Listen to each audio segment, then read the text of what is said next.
Dear children, in this module, we are going to learn about transcription. Transcription is the flow of information from the DNA to the strand of RNA.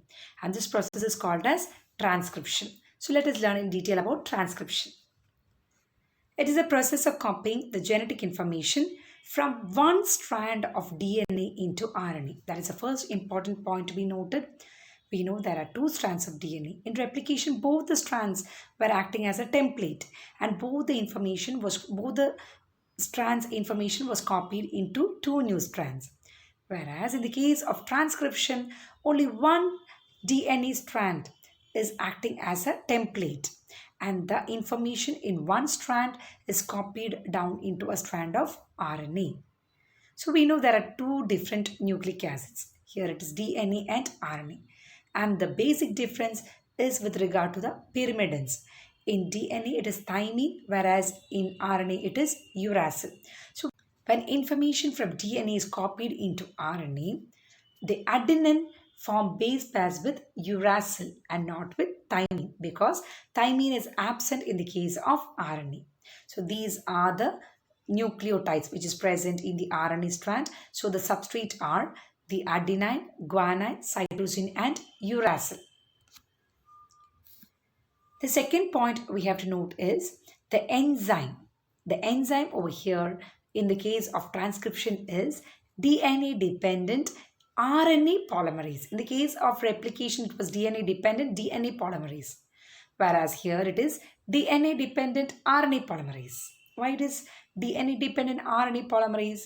Because this polymerase is going to bring about the polymerization of the ribonucleotides, and based on the information present on the DNA strand. The parent strand is DNA, so it is DNA dependent RNA polymerase. And the polymerization takes place in which direction? In the 5' to 3' direction. So the enzyme is DNA dependent RNA polymerase. It's about the polymerization of the ribonucleotides in the direction 5' to 3' direction. Of the two strands of DNA, the strand which is running in the direction 3' to 5', it is acting as a template strand.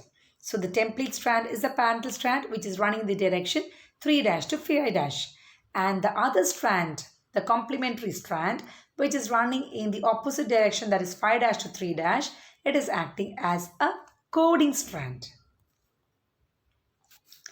Why both the strands are not copied during transcription into an RNA? There are two reasons. The first reason is that the code for proteins is different in both the strands. That is, the two strands in the 3' to 5' and in the 5' to 3' direction of DNA, they are having separate information to make separate proteins. So the code for proteins is different in both the strands, and thus this complicates the process of translation. We know translation is the formation of proteins. The information present in RNA is copied into an information into a language of amino acids. So it is copying of information from RNA to proteins, that is translation. So when both the strands are copied, what happens? The two strands are having different information or different code for proteins, and that is going to complicate the process of translation. Second reason is that if two RNA molecules are formed by transcription of copying of information from both the strands, what happens? Both the RNA strands will be complementary to each other, and as a result it will form a double-stranded RNA, and double-stranded RNA cannot progress or cannot do the process of translation. So translation won't take place. That means proteins won't be formed. For transcription to take place, it is necessary to have a transcription unit.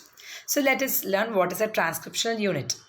The transcriptional unit is a segment of DNA between the site of initiation and termination of transcription. So it is between the initiation site and the termination site. And this transcription unit consists of three regions. It is the promoter, the structural gene, and a terminator. The promoter is the region which helps, or which is a site way the RNA polymerase binds to the transcription unit. And what is the position of the promoter?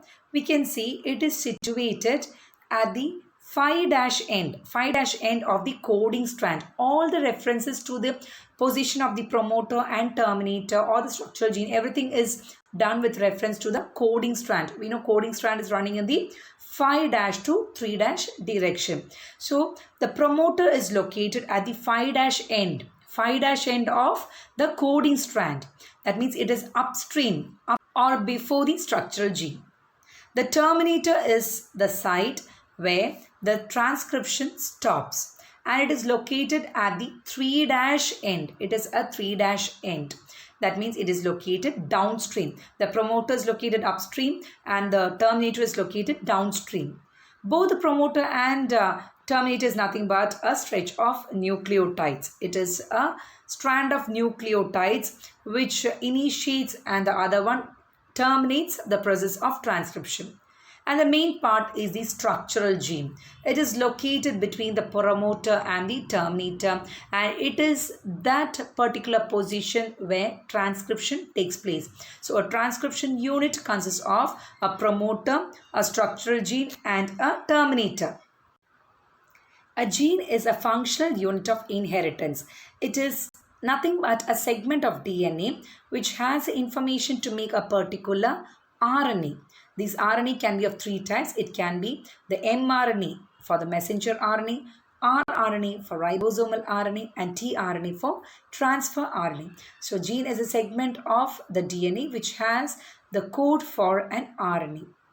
And cistron is a segment of DNA which has a code to make a polypeptide chain. That means a protein. It has the information or the code to make a polypeptide chain, and it is a larger element of a gene. So a larger element of a gene is a cistron. The structural gene in the case of a transcription unit are of two types. It can be monocistronic or it can be polycistronic.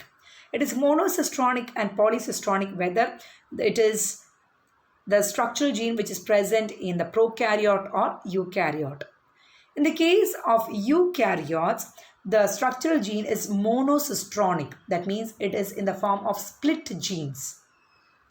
And here the coding sequence are interrupted by the non-coding sequence or intervening sequences. You can see this, the coding sequences are the exons and the intervening sequences are the introns. The monocistronic structural gene is a split gene. Split gene means it is split up into the coding sequences and the intervening sequences. The coding sequences are the exons and the intervening sequences are called as the introns.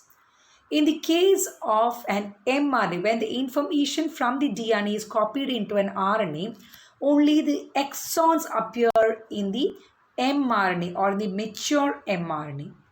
Introns do not appear in the processed mRNA. This will be studying in the processing part of transcription.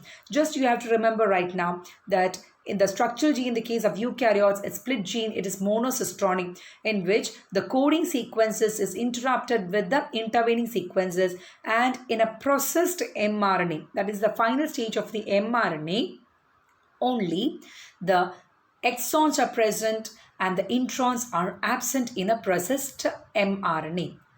Whereas the genes in the case of the structure gene in the case of prokaryotes is polycistronic. It is not split genes. It is a continuous genes. We can see gene 1, gene 2, gene 3. All the genes are the coding sequences. There are no intervening sequences. So structural genes are of two types. The monocistronic or split genes in the case of eukaryotes and the polycistronic or non-split genes in the case of prokaryotes.